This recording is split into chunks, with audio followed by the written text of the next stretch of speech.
Hi, these comments are for NR. This is Michael Buckoff from BetterTOEFLScores.com. I'm going to listen to and grade two different TOEFL speaking practice tests that you submitted to me. So let's take a look at the first practice test that you're answering. So you attached a 45-second response to the email. So you said some universities require first-year students to live in dormitories on campus. Others allow students to live off campus. Which policy do you think is better for first-year students and why? Include details and examples in your explanation. Okay, let's listen to your first response. So you can see here, I actually have the independent speaking rubrics from ETS. So as I listen to your response the first time, I'm going to try to figure out where you score right now, and then we'll kind of go from there. And you have been making a lot of improvements, so you're doing a little bit better with your speaking rate, but still you need to speed up, and you've eliminated some of the pauses and hesitations. And I think the last comments I gave you, your grammar vocabulary may be a little bit basic. So let's see if you've made any improvements in both delivery and topic development. If I were in charge at the university, I would require freshman students to live on campus. First of all, such a policy would allow them to reduce the time they spend on their way to classes. For example, when I was a student, I lived with my parents, which was quite far away from the university. Good example. Therefore, with all those traffic jams, Nice I was transition word. usually late for classes. I would have preferred to live on campus and be on time. Additionally, living in dormitories just helps students to familiarize themselves with the campus and make friends more easily. Wow, this is better than the one I listened to earlier. So I liked your personal experience example in there, but I don't see this getting a 4. So let's look at the delivery language use topic development. Speech is generally clear with some fluidity of expression, though minor difficulties with pronunciation, intonation, or pacing are noticeable, require listener effort at times.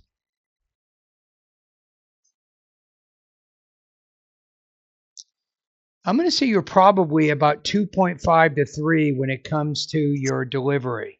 I look at the 2 and it says choppy rhythm or pace. So sometimes you have a little bit of some awkward kind of pauses in there, but you've gotten rid of a lot of those hesitations, which is good. Grammar, I think, is better than 2, maybe 3. You may exhibit some imprecise and accurate use of vocabulary. Grammar is somewhat limited. Topic development, it conveys mostly relevant ideas and information. Overall development is somewhat limited, usually lacks elaboration or specificity. You did give a specific example to support your idea, and you're using transition words to help show the connection of your points. You're probably around 3.5, I think, in topic development, maybe 3 with language use, and maybe 2.5 with your delivery. So, and I have no idea exactly how the TOEFL reaches their score, but if I compare your recording to, tens of thousands of speaking recordings I've heard, I'm thinking you're probably, I'm going to say maybe 20, 21 points out of 30. And then anybody at YouTube, when you're watching the video, how would you score this student's practice test? I'm going to say maybe 20 to 21 points out of 30 would be my score. Let's take a look at the second practice test you sent me. So this one is also independent speaking task. So some people like to watch television news programs every day, while others like to watch them only now and then. So which do you prefer? Include details and examples to support your explanation. All right, so do you like to watch television news programs daily or every now and then? As we say in English, once in a blue moon, you might say. That means maybe once a month or every other month, not very often. Okay, so let's get started.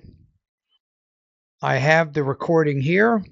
Let's listen to it and let's see how you did. So the last one I scored you at 20 to 21 points out of 30. I certainly prefer to avoid watching television daily, especially when it comes to news programs. In my opinion, modern-day news are too grim and dark for normal people. Television translates an extremely violent and depressive image of the world, which may cause significant mental health issues in those who watch it. For example, as an anxious person with obsessive compulsive disorder, I know for a fact that such programs can affect me very negatively, so I try not to watch them. You could probably be a little more concrete in the examples. So you might, when you talk about news programs, grim and bleak and dark, and you might say, for example, I was watching a news program the other day and it talked about a ship which had sunk and over 200,200 people had drowned in the ocean. And you say that type of news can upset some people with anxiety and obsessive compulsive disorder. So maybe this is a topic development suggestion, is be a little bit more concrete in the examples you're using, but you are giving examples. At first you didn't do that, so you're making a lot of progress, I think, with your topic development. I think the biggest area here, I think it's, again, we're going over to delivery. I think that you're probably looking around 20, 21 points, probably about the same score as the previous one I just listened to. So with your delivery, you have this choppy rhythm or pace. So in my online course, the 7-step system to pass a TOEFL IBT, in the pronunciation part of that course, I want you to review. There's two different areas I think is going to be good for you right now. One is sentence rhythm. You can understand the concept of stress and unstressed words in the English language. And you can also talk about, or you can study, it's called thought groups and blending. This will help you with your pacing. So review I think it's about 5 or 6 accent reduction videos focusing on both rhythm and also tone. I think that can help you with your overall speaking rate. It can also help you with your rhythm and your pace. Vocabulary and grammar are I think strong. I didn't notice any grammatical errors in there, but you can probably remember, use a combination of both basic and advanced grammar. So try to use some longer words in there to show that you have a good range of vocabulary. I think that would help.